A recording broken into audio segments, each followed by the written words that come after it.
ابھی میں امریکہ میں تھا، یہ میں پرسوں چوتھ ہی آیا ہوں، مہینہ پورا وہاں رہا ہوں. تو وہاں الحمدللہ جو 4 اجتماعات تھے مختلف شہروں میں، سین فرانسسکو میں، لاس اینجلس میں، فیلاڈیلفیا میں.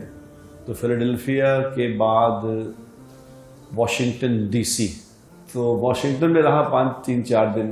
تو وہاں سے پھر اٹلانٹا کا اجتماع تھا، اٹلانٹا چلے گئے. اٹلانٹا سے شکاگو، یہ اندر ہی گھنٹے 2-2 گھنٹے کی فلائٹ ہے، یعنی فلائٹوں میں جاتے آتے.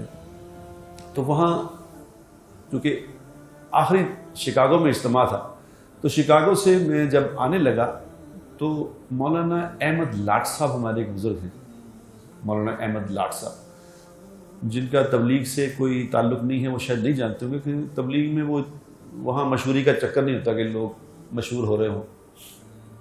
وہ مٹے ہوئے لوگ ہیں، لیکن وہ اتنے بڑے آدمی ہیں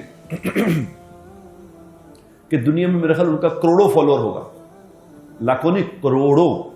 اتنے بڑے آدمی ہندوستان کے ہیں، انڈیا کے ہیں، بامبے کے ہیں. تو وہ بہت بڑے بزرگ، 82 سال کی ان کی عمر ہے، اور ان کو تقریباً 60 سال کے قریب ہو گیا صرف اللہ کی بات کرتے ہوئے، اور کوئی کام کیا ہی نہیں.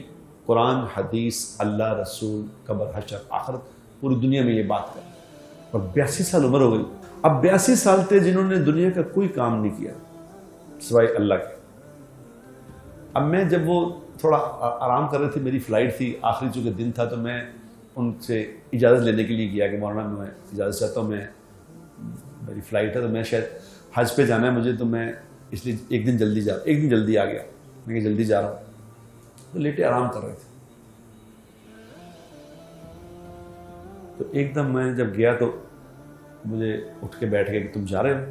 میں جی مولانا میری فلائٹ ہے، میں جا رہا ہوں. اچھا، لیکن جو میرا اس لیے میں نے حج پہ جانا ہے، اس لیے مجھے جلدی جانا پڑ گیا کہ حج پہ جا رہا ہوں. تو آپ یقین کرو کہ وہ آدھے لیٹے آدھے اٹھے ہوئے تھے، تو ایک دم پورا اٹھ کے بیٹھ گئے. تو اٹھ کے مجھے جس طرح انہوں نے کہا نا، وہ میں آپ کو بتانا چاہتا ہوں. انہوں نے کہا کہ نہیں، میرے لیے دعا کرنا، اللہ مجھے معاف کر دے، اللہ میری غلطیوں کو معاف، اللہ میرا خاتمہ ایمان تک، خانہ کعبہ کے سامنے کھڑے میرے لیے دعا، میں بڑا کمزور ہوں. میں ان کو دیکھا ایک دم روتے ہوئے، تو میں نے خود بھی رونا شروع کر دیا. مولانا، مجھے لگا کہ دنیا کا سب سے زیادہ گناہگار انسان یہی ہے. میں باہر آ کے بھی روتا رہا، یقین کریں. میرے دل میں ان کی عظمت اور بڑھ گئی. میں کہ دیکھو، جو لوگ اللہ کو جانتے ہیں ان کی کیفیت کیا ہے، اللہ کو جاننے والوں کی کیفیت کیا ہے. اور میں نے کہا ہمیں کوئی پرابلم ہی نہیں. وہ کہہ رہے ہیں ٹھیک ٹھاک ہے، سب کچھ خیر ہے. مجھے ان کا چہرہ، ابھی میں آپ سے بات کر رہا ہوں، وہ بھول نہیں رہا کہ کس طرح انہوں نے میرے ساتھ منت کر کے مجھے کہا کہ میرے لیے دعا کرنا کہ اللہ مجھے ایمان پہ لے. یہ حج پہ جانے والوں کے لیے لوگ دعائیں کراتے ہیں. تو مجھے مولانا یاد آ، کل کے مجھے کہہ رہے تھے حج پہ جا رہے ہیں، میرے لیے دعا کرنا، تو مجھے مولانا یاد آ.